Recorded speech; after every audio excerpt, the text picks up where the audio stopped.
बिस्मिल्लाहिर्रहमानिर्रहीम। अस्सलाम वालेकुम दोस्तों, आज मैं बनाने लगा हूँ बीफ कढ़ाई। और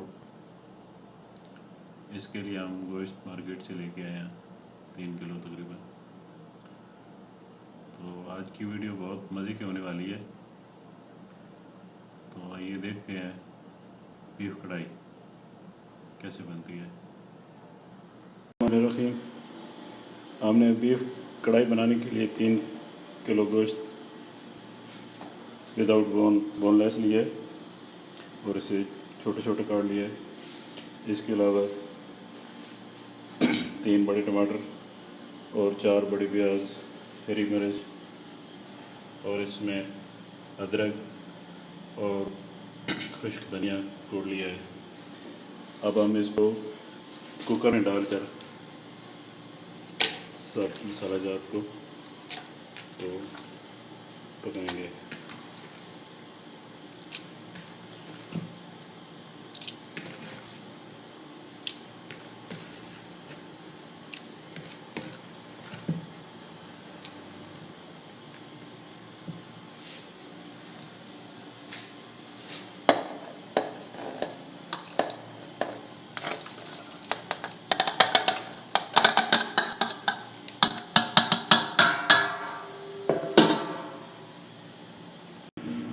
अब हमने कुकर में तमाम मसाले डाल दिए हैं और इसमें पानी इतना डाला है कि गोश्त इसमें डूब जाए। अब हम इसको प्रेशर कुकर को बंद कर देंगे और आधा घंटा तक इसको पकने देंगे। जब आधा घंटा गुजर जाएगा उसके बाद हम इसका ढक्कन उठाएंगे और मज़ीद इसको पकाएंगे, भूनेंगे।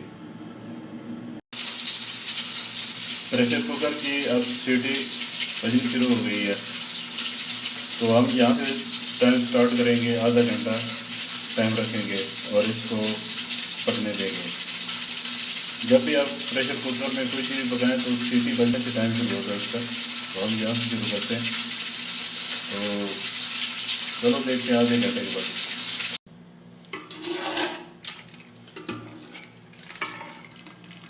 ये देखिए अब गोश्त गल चुका है। अब इसका पानी हम निकाल लेंगे और बाकी गोश्त और मसाले की भी बुनाई करेंगे।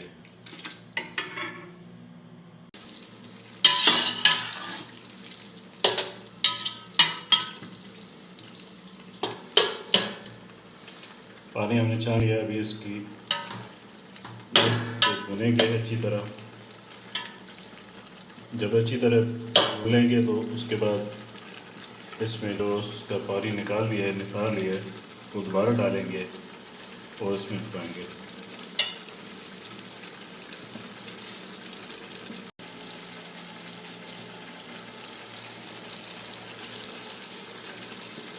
थोड़ा सा इसमें कुकिंग ऑयल डालेंगे।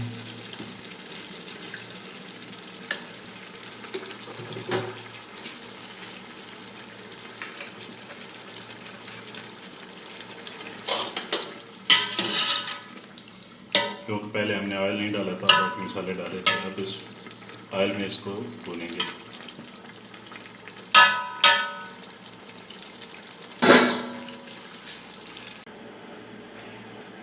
तो देखिए नाज़रीन, अभी गोश्त अच्छी तरह भुन चुका है और इसने तेल भी छोड़ दिया है। अब हम इसमें दोबारा डालेंगे जो इससे यखनी निकली थी बॉयल करते वक्त, वो दोबारा डालकर इसमें पकाएंगे। ऐसे भी चल सकता है, लेकिन वो यखनी डालने से इसका मज़ीद टेस्ट और अच्छा हो जाएगा। और वो पानी उसमें खुश्क होने तक पकाएंगे और जब पानी खुश्क हो जाएगा तो फिर हम उतार लेंगे। तो चलो पानी उसमें डालते हैं बाकी यखनी का।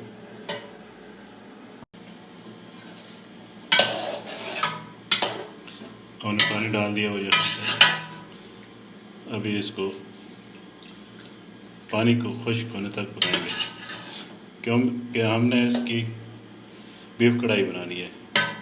अगर ऐसे बीफ कौरमा बनाना होता तो अभी ऐसे तो ठीक है, लेकिन हम इस पानी को खुश्क करेंगे इसकी कढ़ाई बनाने के लिए।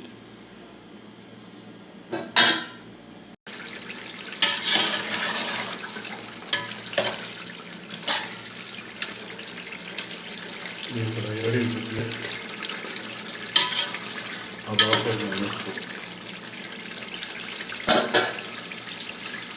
गरम मसाला डालेंगे थोड़ा,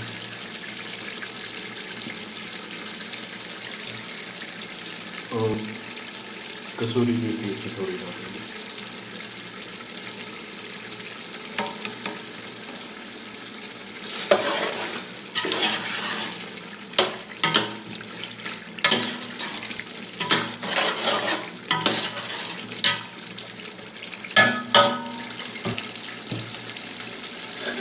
थोड़ी देर ढक्कन बंद करके हल्की आंच पे पकाएंगे।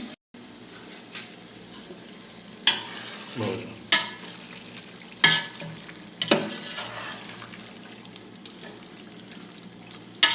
बीफ कढ़ाई सर्व करने के लिए तैयार है।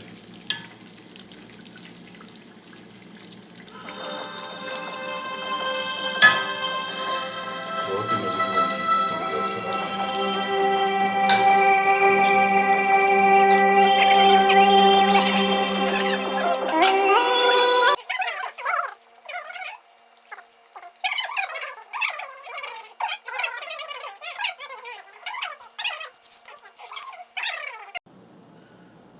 तो ये थी दोस्तों आज की रेसिपी बीफ कढ़ाई। आपने तरकीब देखी होगी कैसे बनती है। तो उम्मीद है आपको ये मेरी रेसिपी पसंद आई होगी, और अगर ये रेसिपी पसंद आए तो इसको लाइक करें और इसको ज़्यादा से ज़्यादा अपने दोस्तों के साथ शेयर करें, और कमेंट्स करके बताएं कि आपको कैसी लगी। और जिन दोस्तों ने अभी तक मेरा चैनल एक रास्ता विलेज सब्सक्राइब नहीं किया तो मेहरबानी करके सब्सक्राइब कर लें, और नोटिफिकेशन के लिए बेल का बटन ज़रूर दबाएं ताकि आने वाली वीडियो आप तक पहुंचती रहे। Thank you.